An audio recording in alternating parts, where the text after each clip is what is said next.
So, dear Dhamma practitioners, this is our ongoing meditation session. Be comfortable yourself and relax your body. And once we get connected the other network, we are ready to start the session for today.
Okay, so dear Dhamma practitioners, be comfortable yourself and relax your body. Keep your back straight, neck head straight in one line and your right palm on your left. So gently close your eyes and bring your attention to this bell sound. And while you're focusing to the sound, mentally relax your body, relax your mind and relax your breathing with your thoughts. So do nothing extra, just follow the sound please.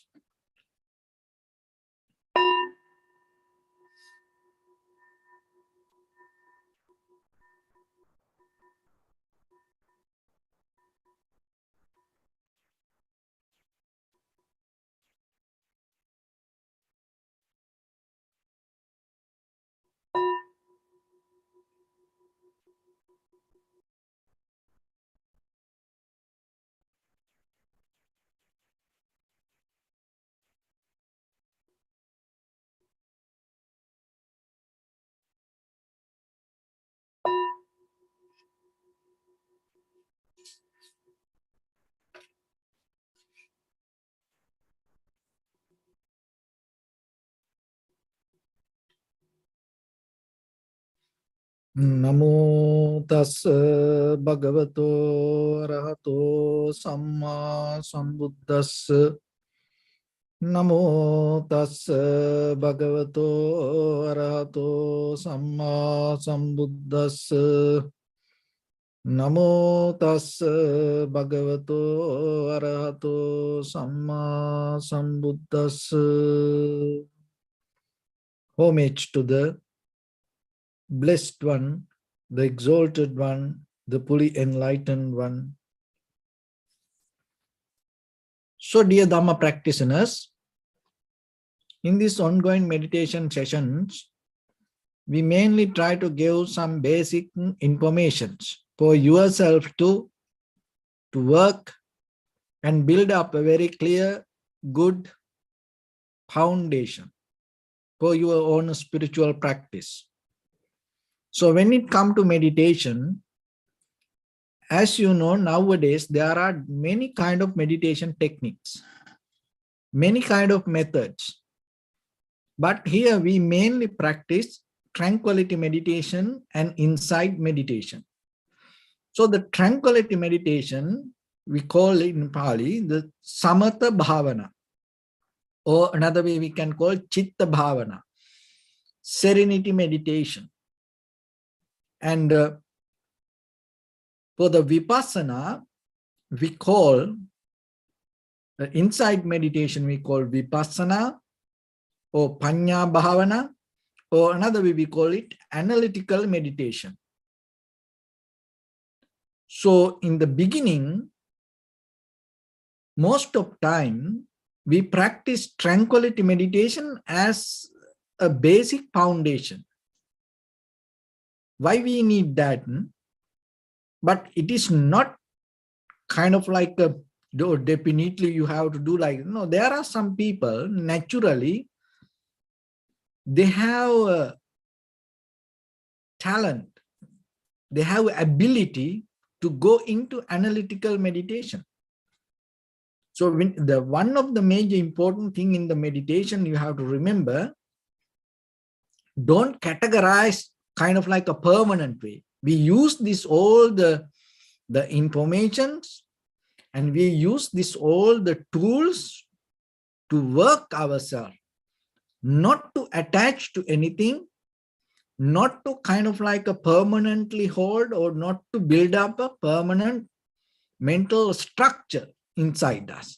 We should not develop any kind of aversion of practice. So you have to keep the flexibility. That is very necessary when it comes to this kind of practice, especially this tranquility meditation and vipassana meditation. But only practice point of view, as a basic knowledge, you need to know what is this and how you can do it and what are the benefits that you can get out of it.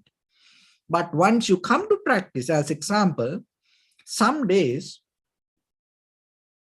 when you get into practice, it may directly go to analytical meditation. And some days your mind is not that much clear. So then you need to calm it down, relax. So for that, you have to use the tranquility meditation. So some days you can go to the vipassana, some days you need the tranquility meditation. So somehow, basically, understand one by one is important. When you come to practice, just get out of all theories. And you have to develop a skill to get access to whatever right in front of you. So that's how you have to use it. Just imagine there are two tools in front of you. So paper and pen. So in the beginning, you learn, okay, first get the paper and get the pen. And someone else can say, no, just get the pen first, get the paper first. To practice in the beginning, it's okay. Now you develop a theory yourself. Oh, in front of me, paper and pen, my teacher told me first take the paper and take the pen. So then maybe you can, okay, take the paper to your right hand and take the paper to your left hand. Or maybe someone else can know, take the pen to your right hand, take the paper to your left hand. Or you build up a self-discipline out of it to write something. But once you master the technique, when there is an idea come for you to write, you don't care it's the paper or the pen you're going to get first. It doesn't matter your right hand or left hand you're going to get it. Whatever in front of you, whatever available, you go for that. So you build up the pattern, but at the same time, you have to break it down. So that is a skill. That is how the growth happens inside. You build up a pattern, but at the same time, you break it down. So when it comes to tranquility meditation,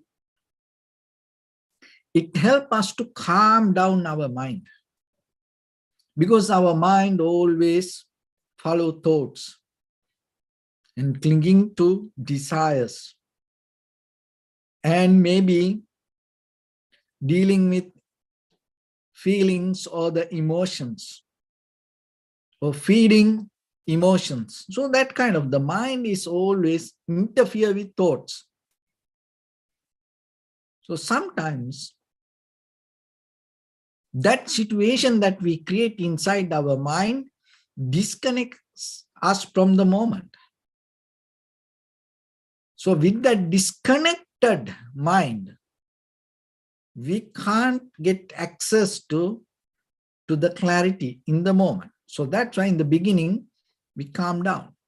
So the mind itself has that nature to calm down. This is like the water. That's the best example. So the water itself, when you want to calm down the water, you can't do anything. What you need to do, get out of it, get away from it, let it to settle down. Then by the time, within little few minutes, you will see it's itself settle down. So like that in the mind, remember, the mind has itself power to settle down. So then the tranquility meditation, it means what? Deeply, we hold it to one primary mental object and settle down there. And once you settle down with the primary mental object, and if you are capable to increase the duration, by the time mind settle down. So otherwise, what will happen? Always with the thoughts, it's always go here and there. So once the mind settle down, the settling down mind means there are two ways. You have to be very clear with that, for the basic knowledge. Some people get a primary mental object according to their desire, according to their craving, or according to their will. That primary mental object deeply not allow you to settle down. It increased the boiling fire inside you. So as example, it's kind of like there is something that you like, and then maybe you can hold it to that thought, and you can close your eyes, settle down, your body doesn't move, and you don't hear anything. You are in a dreamland. But in that dreamland, all the desires you enjoy. But kind of like it's kind of like a meditation, because you be with your mind. So what is the difference in this tranquility meditation? And according to the Buddha's teaching, what is the difference that what the tranquility state that the Buddha introduced? It allows you, this tranquility meditation allow you to get out of the 5 hindrance. That is the major important thing. So remember then, there are some meditation techniques. Generally, when you take kind of like when you say meditation, there are some meditation techniques that increase our desires, self-centered, emotional craving, the desires, based with the self-centered idea, the wanting, becoming, being, gaining. So looking for satisfaction. And there are some meditation technique, deeply, it increased the resistance or the anger, volition. So that is another thing. And some, it take you to deeper laziness, sleepiness. So kind of like, just imagine, there are medicine people take. They want to disconnect from everything. They want to fall into sleep. It's not a kind of like a sleeping tablets. There are a lot of meditation, kind of like there are some drugs People are addicted. They still want to be alive and they want to see, they want to hear, but still they want to disconnect from the consciousness or the recognition. So there are meditation techniques.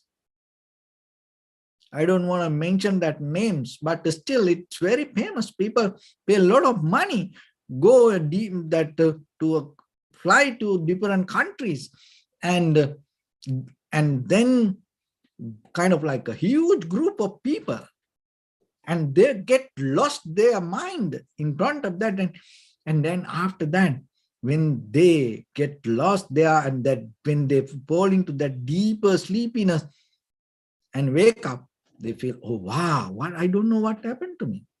So like that. So this tranquility meditation doesn't take you to that kind of things. Remember that, so if anybody can, practice that kind of thing, nothing wrong. If you experience something, it is good for you. No, so good luck. But this tranquility meditation, which we call the samatha bhavana, this profitable skill, is not going to take you to that kind of sleepiness. And the restlessness. And the restlessness regarding that your own life, your own thoughts. And there are a lot of meditation techniques. It increases your mental restlessness. And some people are addicted to that. And they want to get high out of that mental restlessness. But this, not like that. And the doubt regarding your own life, your own future, your own past. There, how many meditation techniques nowadays, and the people start to dream about their past lives. It's a dream. It's just by thoughts they create themselves. And there are some students come and say, oh, my past life is like this. And I ask, how you know that?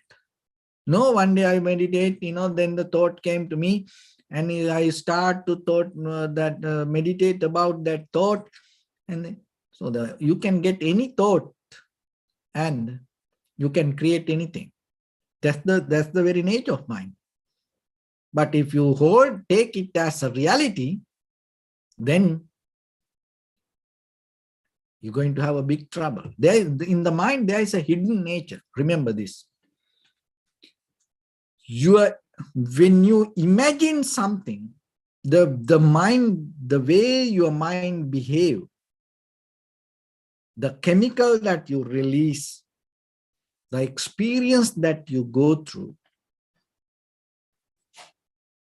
and it's kind of like a similar when you really experience the truth or the reality. So when you experience the reality, you gain the same kind of feelings, and you go through same kind of biochemical reactions. But what is the difference? That the imagination and the reality. So now when you experience the reality, your biochemical reactions going to be in a certain way, and the wiring and firing your neurons going to act in a certain way. And when you imagine something, your body react the same, and it release the same chemicals, and the wiring firing that the brain and the neurons, that system, and going to work at exactly to the same. So just imagine as example, just put a number. When you experience the reality as it is with the direct perception, you just tune to the frequency. Just put a number 5. That's how you recognize. And then you imagine something, then you have power to get into that, the frequency number 5. So then how you can recognize this is reality, this is imagination. That is what important. Even when it comes to meditation, when you go through something, your imagination, you can experience it look like real, exactly look like real. So the difference is this. When you imagine something, you have to do it again and again and again and again to get into that experience.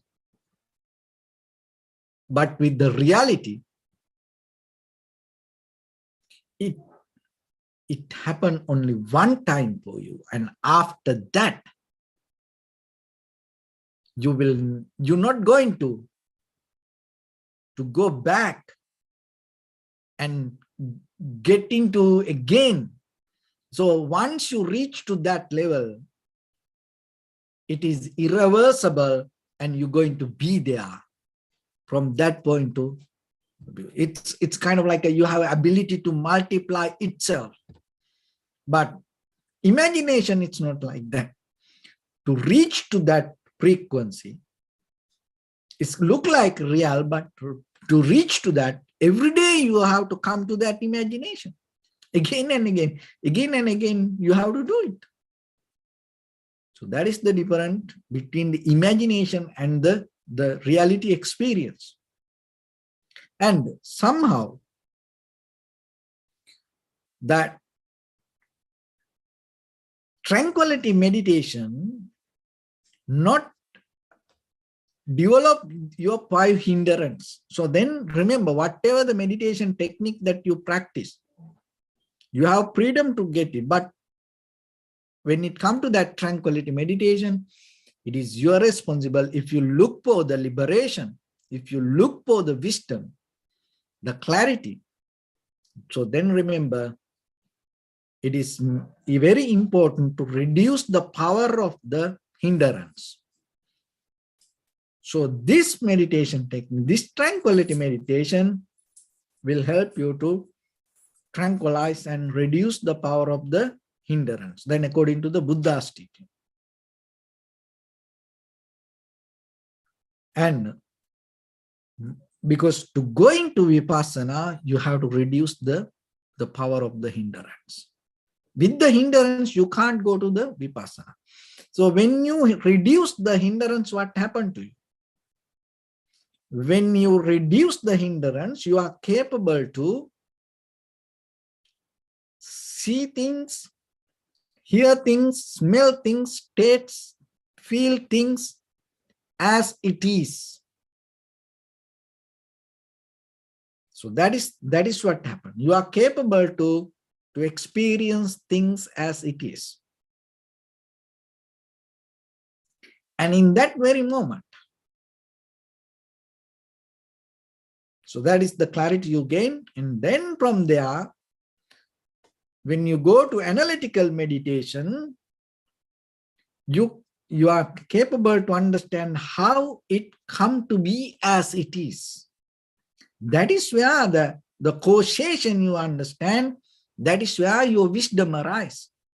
Because once you are capable to understand how things come to be as they are, and that is where your power of releasing, withdrawing, voiding, that kind of nature develops. Because your recognition itself withdraw you from the attachment, then there is no struggle. Your experience itself void you from grasping, then there is no problem. So then there is nothing, no need to struggle to let go things. Because why? Because your experience itself not going to stuck with the whatever the things. And not only that, when it comes to vipassana, you deeply recognize the very experience is moment by moment change. Because when it comes to consciousness or the soul, or we use the word soul only practice point of view. Otherwise, there is no such a permanent, unchangeable, solid something exists in us. But the soul now, it's a very famous word. So we have to get that help and use it for our understanding. So somehow there is no such a permanent consciousness exist inside us.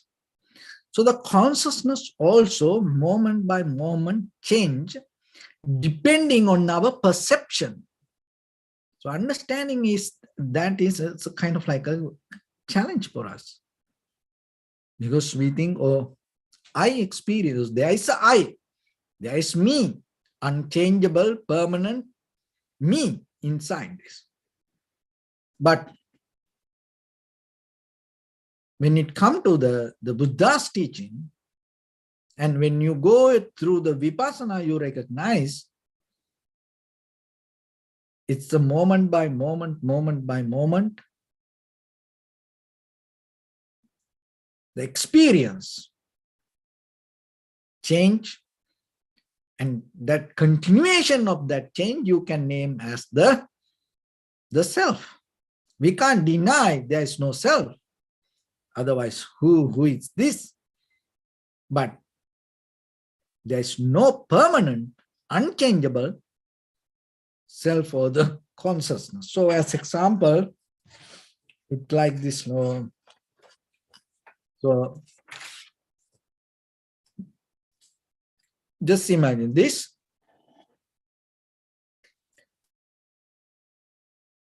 When I see this, so I object, and with this I consciousness arise, and that I consciousness related to my deeper awareness, the recognition, and that is where this whole process bring this experience, or I can see this pain.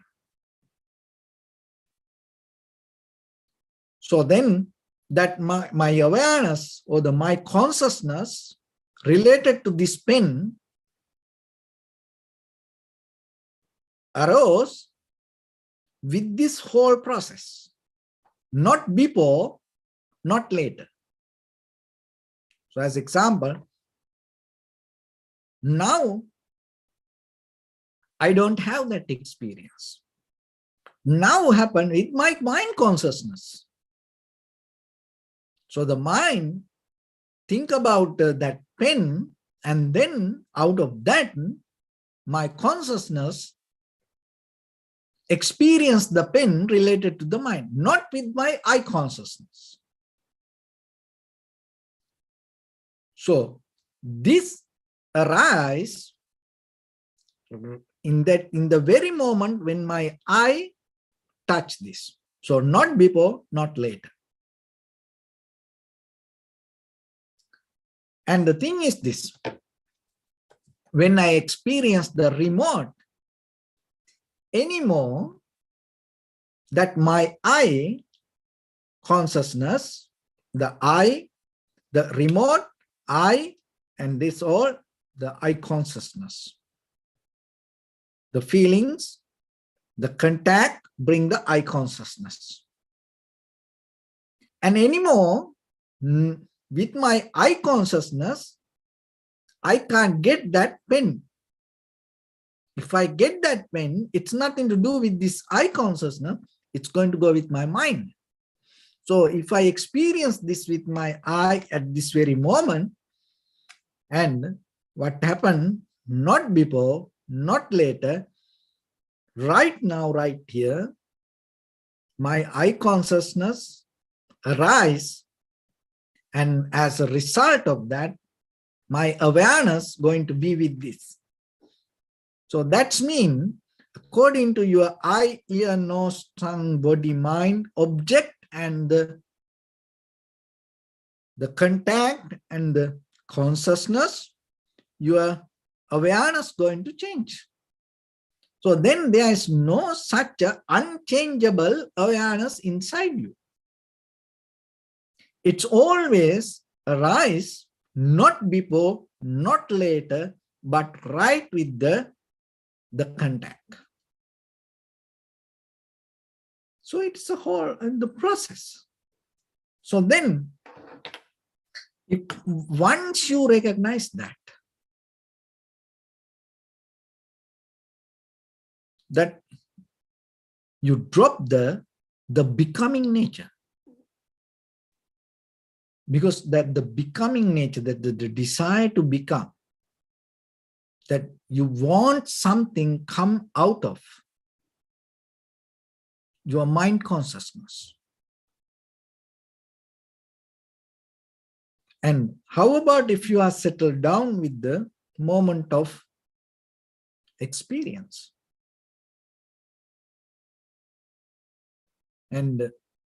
But most of time, we develop a current with our mind consciousness to dream and think and project and follow that. But if you are capable to settle down with the moment of experience, you are complete. In that completion, you don't look for something. So, if you are capable to understand and if you are capable to experience this right now, right here, the experience, the awareness, the consciousness, the self, that yourself, complete. It's not half, 100% it complete. In that very moment, you are the mind, because the most of the time, not be your eye, ear, nose, tongue, your mind consciousness has the power to project things and go with and create a current to pull us towards that. And if you are capable to settle down with the moment, what happened, that current drops. So in that very moment, your liberation, your transformation happens. So when you come to meditation, just settle down knowingly you are complete. Don't look for something. Just know yourself with your eye, ear, nose, tongue, body, mind. This is the experience. You're complete. Let that completion to be just a moment. Just a moment. If you are capable to get that reality, it happened only one time in your life. Because after that, it is irreversible. And after that, you go beyond the line. So primarily, we get our inhalation, exhalation to tranquilize our mind in front of your nose and upper lip area. Now you know what is the purpose of it. In the present moment, with your inhalation, exhalation, it will never increase your greed, hatred, or the delusion. Those are the three relatives from hindrance.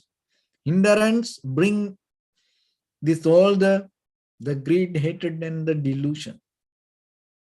Without greed, hatred, and the delusion, hindrance cannot be there. So, with your inhalation, exhalation, when you come to the present moment, there is no way your greed going to be increased, your hatred going to be increased, your ignorance going to be increased. It will take you out of the greed. And just settling down for a moment within your inhalation, exhalations. So bring so much profitable skills, merits to yourself. It is greater than feeding to 100 homeless people. So settling down here, release the greed and the hatred. It released the anger and the loving kindness. It released all the grudge that you hold. Just settling. There is no way with your inhalation, exhalation, it's going to increase your anger and the ignorance. There is no way when you are capable to. Not about your dreamland. Remember, when you are really 100% tuned to your inhalation, exhalation, it always increases your wisdom. And that's why that all the Buddhas use this observing inhalation, exhalation, this technique as a primary technique to attain to the liberation. So overall, that for any human being can practice, and it never make you ignorance. It develop your logical reasoning power. It sharpen your ability to recognize and think. So settling down with the inhalation, exhalation. And from there, once you settle down and you experience your own inner experience with your body, feelings, with the thoughts and the natural response or the natural behavior that you go through. And that is where you deeply recognize this, everything that you experience. There is no someone inside this skin, unchangeable, permanent soul or the self maintain this anything. This everything happened as a result of causation. So once you know that, and even though you have a body, even though you experience things, even though you go through life, you don't look for, you don't look to become, and you just settle down, being itself. So with that, let's get into practice a little bit now. So your right palm on your left, neck head straight in one line, and be comfortable with your posture. So bring attention to your body and scan head to toes 3 times yourself and say so Pateva. Oh, may I be well and happy 3 times.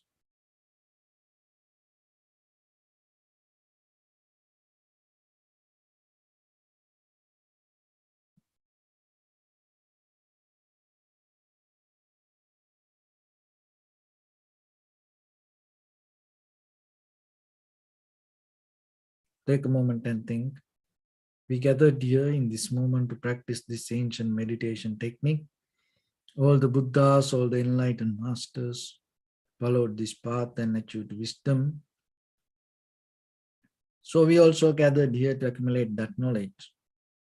In this moment, with this sitting, may my body become more comfortable, may my breath be more smooth, may no difficulties come to me, may all the success come to me.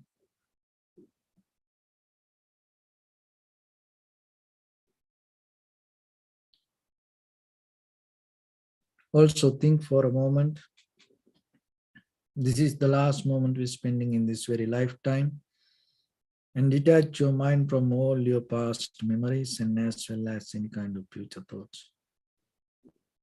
Just try to remain in the present moment, observing the sensation of your inhalations and exhalations. So in the beginning, deeply and gently, breathe in, breathe out 3 times and find the sensation, please.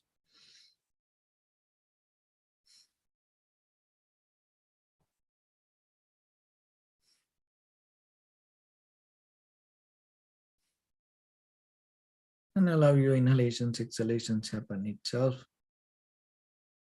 When it happens through the sensation, recognize it, do nothing extra.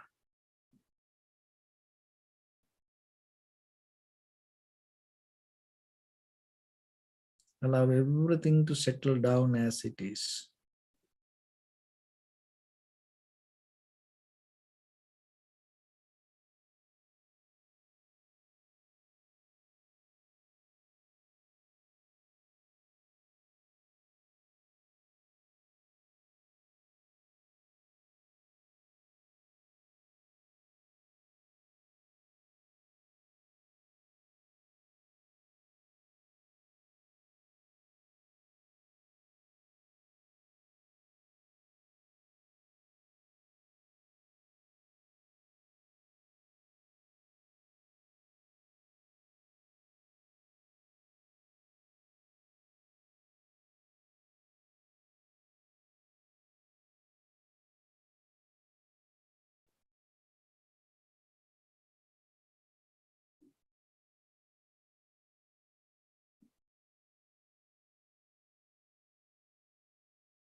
Bring your attention to your body, please.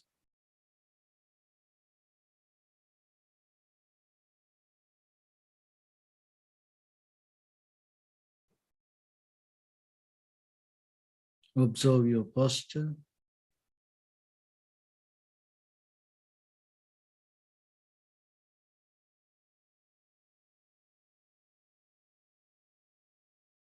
We cultivate loving kindness and compassion in our heart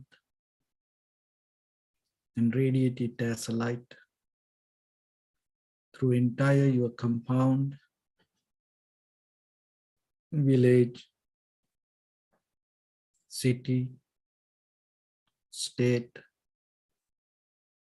country, world, around this universe. Also as far as you can through galaxies, other planets, stars. Reminding yourself like this. With clear intention, mentally, repeat after me.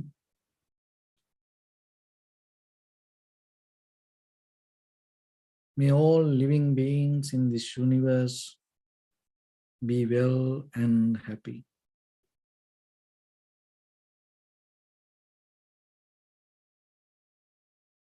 May everyone be happy and safe, and may their hearts be filled with joy. May all living beings live in security and in peace.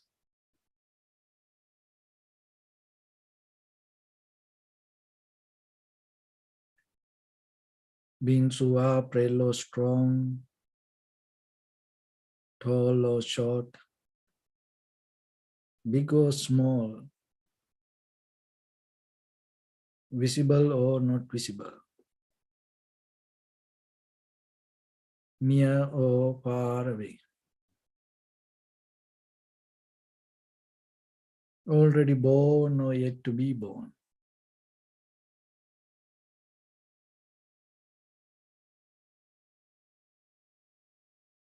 May all of them dwell in perfect tranquility. Let no one do harm to anyone. Let no one put the life of anyone in danger. Let no one out of anger or ill will wish anyone any harm.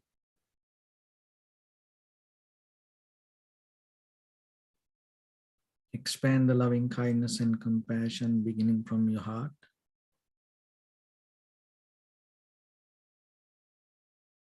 Forward.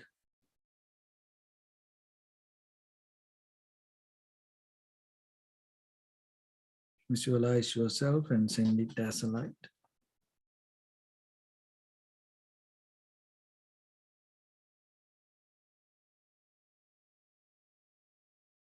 To your backside.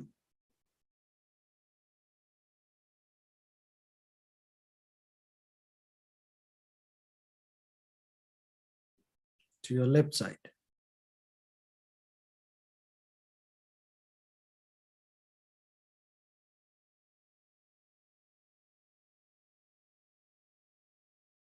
And to your right side.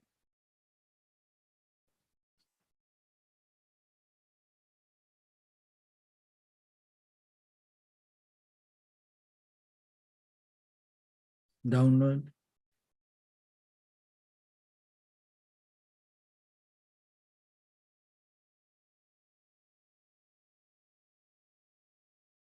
And upward.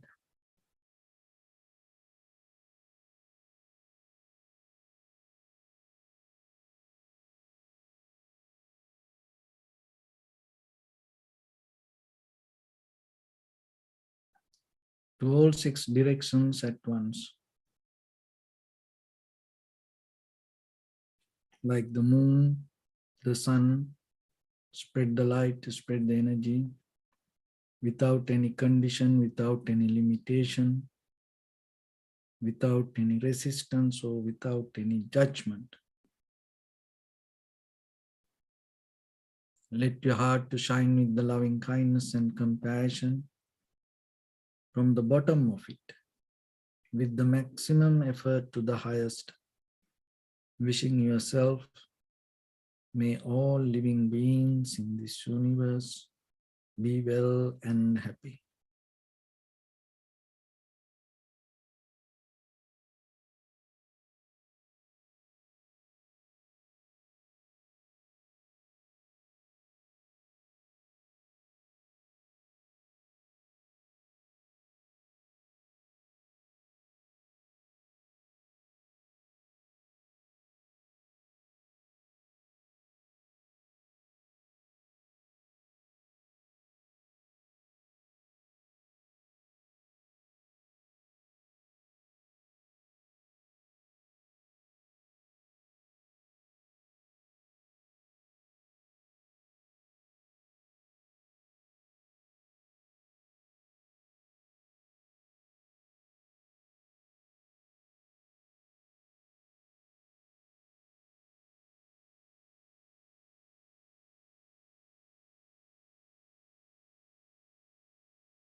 Say sadhu, sadhu. So first of all, we offer this practice to the great qualities of the Buddha, Dhamma and the Sangha. And also by the power of this meritorious deed, may all of us attain to the supreme bliss of Nibbana. May all your guardian angels and deities will receive these merits and increase their longevity and protect all of you from any kind of planetary influences or any ill effects.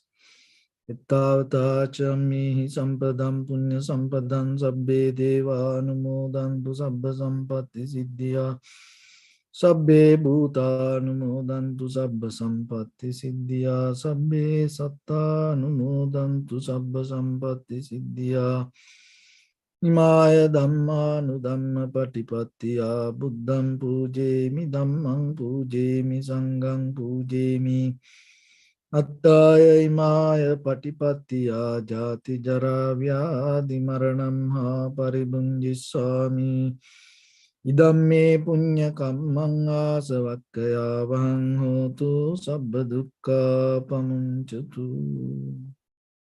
Bless you.